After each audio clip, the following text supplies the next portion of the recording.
Hello everyone and welcome back to Dragon Warrior Monsters 2 Towers Adventure. Now, I would like to show off the team I created, because I actually quite like it a lot. It's very interesting. Oh, whoops. Now, we gotta go over here. Alright, so let's see who we have. First, we have a monster called a Rock Slime. Now, crazily enough, prior to this playthrough, I have never seen one of these. It looks really interesting. It's like a Cyclops slime. I'm using it for two reasons. First off, I think it looks pretty powerful. It's got a good defense stat, good health. The second reason is because, well, simply, I felt bad for not using a slime in the last row, because, I was going to use the box slime, but I decided against it for the jewel bag, or something else. I think it was the pillar rat, actually. Secondly, we have a walrus man. This thing looks really, really strong. It has a monstrous attack stat and very good, attack as well. I gave her the fight ring as well. And finally, now you might notice that the name of my next character is Samus. This is somewhat of a story. It's a Great Drac. Now, this game lets you choose your, well, you might have seen it several times in this playthrough so far, but if you don't have a name for your characters, you can have the game select one for you. And one time when I was a kid, it chose the name Samus for a Great Drac, and I don't know why. I know it's also the name of the character from Metroid, but it just feels like the perfect name for a Great Drac to me for some reason. So, yeah, so we have a level 7, a level 6, and a level 8. All three of them have level caps of roughly around 50, I believe, which is pretty solid. They all have a good number of skills as well. Oh, man. They, two of these guys know Heal All and Heal More. Heal More and Heal All over Heal Life, which is really cool. So now we'll be using herbs less often. And Samus also knows a move called Vivify, which revives a team member. That is incredible. We did not have a skill that did that prior. Alright, so let's move on. We have the Sky World next.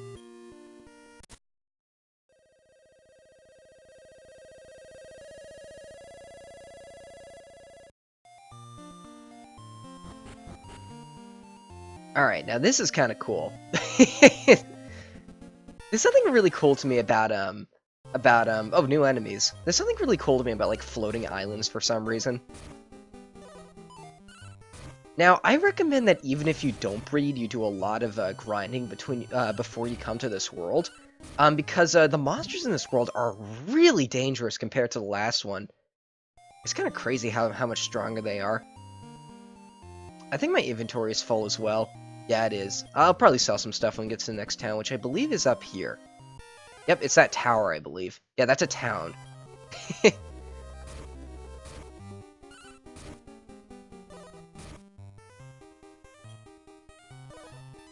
also did a bunch of, oh no, there's call help.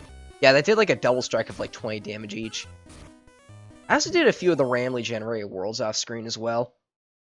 I said I'd be doing those off screen from now on. I didn't find anything too crazy, though. I did get a bunch of really interesting, like, hold items. So anyway, this is the village of Funt. We have guarded the grave of Ugur, the great sage, for generations. The great sage Ugur saves the world with the light orb. The light orb must have been very powerful to do that. The great sage, after saving the world, sealed the light orb away. It is sealed high in the tower. He feared that its power would be misused by those impure thought to become the king of monsters. So the light orb could be dangerous if it falls into the wrong hands. You've come all the way. Take time to pay your respects to Ugur, his grave. You can't miss it. So what this is it is a town. It's a town of monsters. Oh, and here's a monster I like a lot.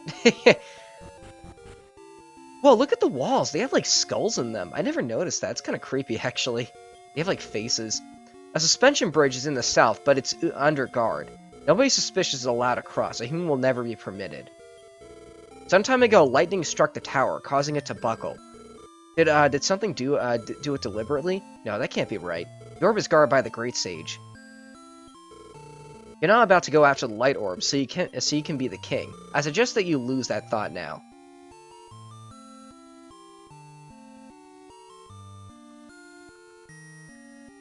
I believe, let's see. I believe a couple of these graves actually have stuff in them. Here lies Uger, the great sage, and the world's savior. Up, there he is. Who disturbs my sleep? A visitor from another world? This is indeed a rare occasion. However, no one must be permitted to obtain the light orb. It has been sealed away to sleep. Yes, in the same way that I do.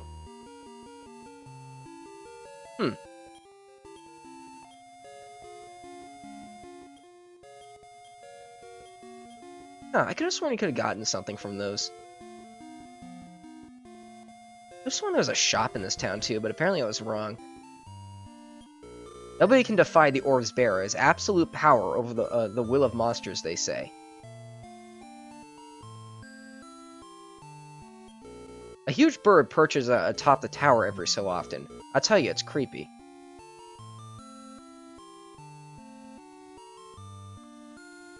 I don't think you can do anything up here. The top of the tower collapsed when it was hit by lightning. We're trying to put up a ladder to see if we can't get a look in. So, now, another reason why I believe you should breed in this game is because this door right here, well, let's talk to you. The tower's gate is tightly sealed. Anyone with any traces of wilderness is kept out by the Tower of Magic. Or by the map. Yeah, okay. Are your monsters still wild? So, this door right here, fine. You've done well to quell the wild hearts that beats inside. You've earned the right to enter. If any character in your party has one wild, you will not be allowed into this tower. So yeah, that's another reason to breed, that one scenario right there, because again, when you breed a monster, it starts with 0 wild.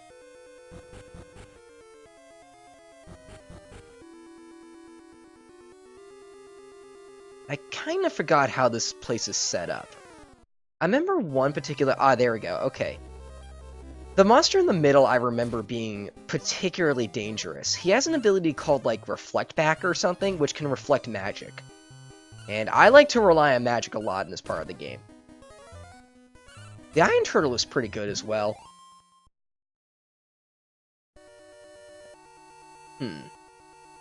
Okay, I might have to do a couple, like, rounds of this dungeon, because I don't quite remember how it's set up. I did see another staircase down there.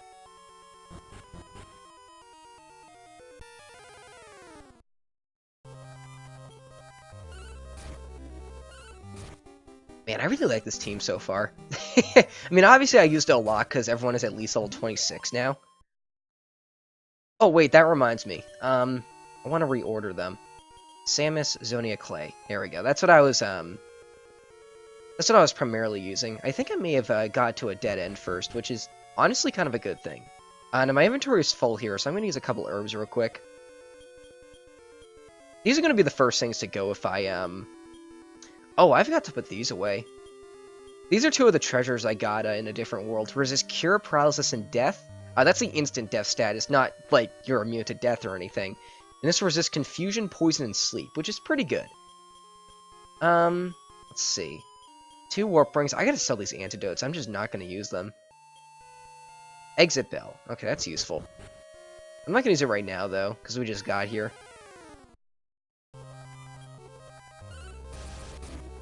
Ah, there we go.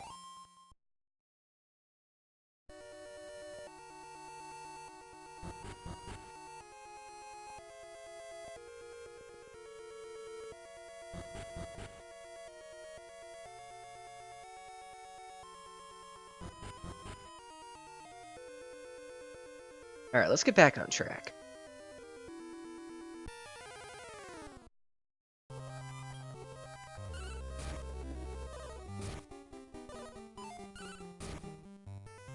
No, I've never actually used a Mad Mirror. I wonder how good it is. It looks like the only thing useful about it would be that Reflect spell, though, so maybe not. Oh, well, I'm not going to use it, but I'm glad I got it for my collection. No. Hey, do you guys remember back when I played Chain of Memories for the channel? I then made like a special video after that in which I showcased all of the character, or all of the slights and cards. I was thinking of doing something similar for this game, but I show off the like bestiary instead. That's gonna require a lot of work on my part though, because honestly, getting every monster in this game is a lot more difficult than getting every card in Slight. There's the attack right there. That'll bounce back magic if you hit it.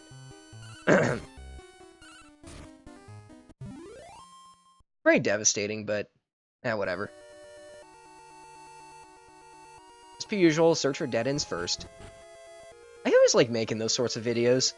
They're really fun to make. Those big compilation or like guide videos. Uh-oh. You know, I actually wouldn't mind using an iron turtle. They look pretty cool.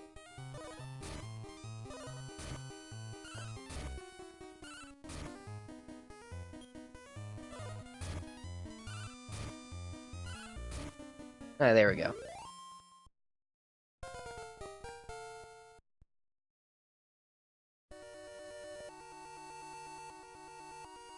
Nope.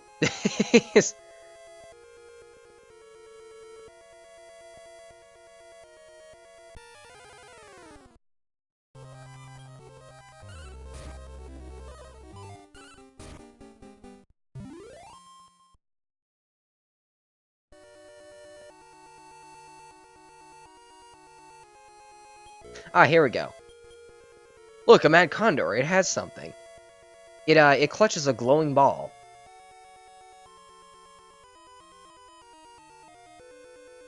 So that right there was the mad condor.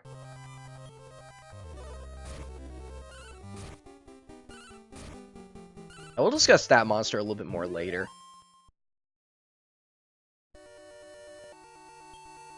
Check the treasure chest. The chest was empty. Could the light orb have been in it? So it appears that the light orb was stolen. Huh. Cleric ring. Might as well grab these while we're here. Promotes intelligence while growing. That could be good. Oh, that reminds me. I remember in the last episode I said that I wanted to try using a monster called the Foo Hero. I did try to level him up a bit. He is awful. I forgot. Like, I just thought he looked cool, but no, he is downright terrible. Like...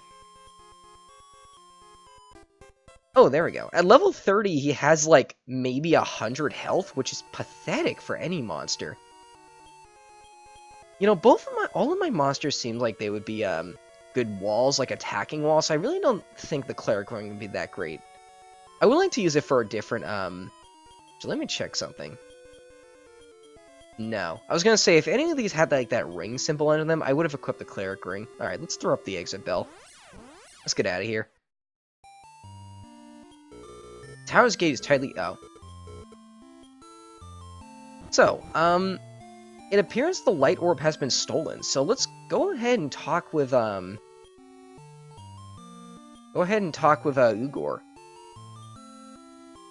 Because he might know what to do. Who disturbs my sleep? Oh, it's you again. Sorry, but the light orb? What? The light orb was stolen. If it falls into the wrong hands, what to do? I know. Can you go recover it?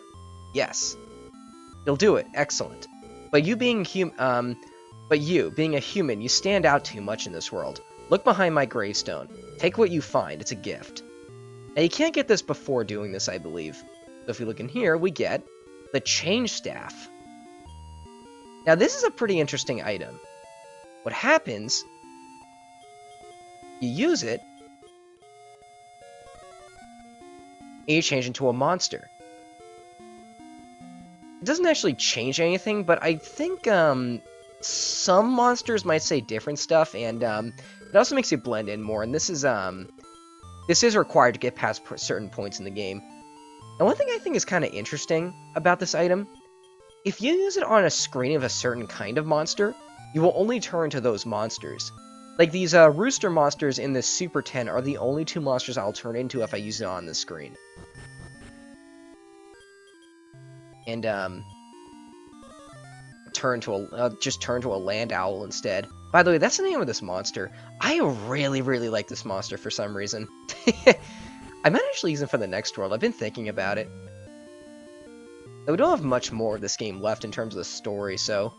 You know, I'm curious. What happens if you use it in the overworld? Nothing happens. Okay, so you do need monsters on the field in order to actually turn into something.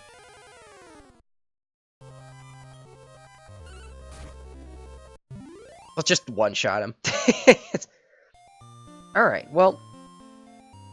You know what I think I'll do? The next place we have to go is down here, but what I think I'm gonna do, I'm gonna stop it here. I'm gonna go drop off some of these items that I'm not gonna use. And then I'll meet you guys next time. Thanks for watching.